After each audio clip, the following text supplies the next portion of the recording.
L'actualité de ce mardi, c'est encore et toujours la sécheresse et les feux de forêt. Un important incendie qui est toujours en cours en Aveyron. Le feu n'est pas encore fixé. 700 hectares sont partis en fumée. 1200 personnes ont dû être évacuées toute la nuit. La sécheresse n'arrange évidemment pas les choses. Et on s'arrête ce matin en Dordogne, où les exploitants agricoles craignent le pire pour leurs bêtes et leurs parcelles à cause de l'encadrement de leur consommation d'eau.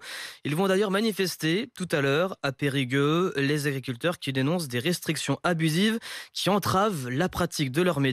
Le reportage d'Émeric Dentreuil avec les équipes de BFM TV. Allez, venez!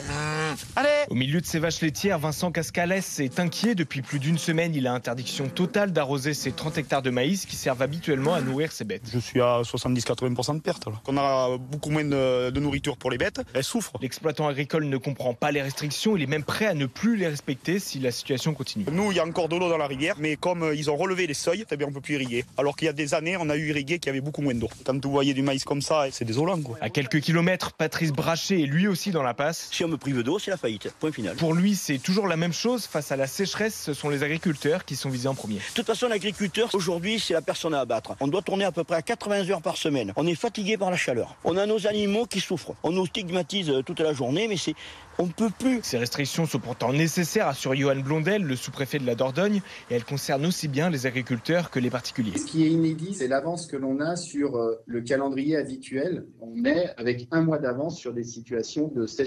Et le sous-préfet l'assure, dès que la situation le permettra, de nouvelles concertations auront lieu avec les agriculteurs.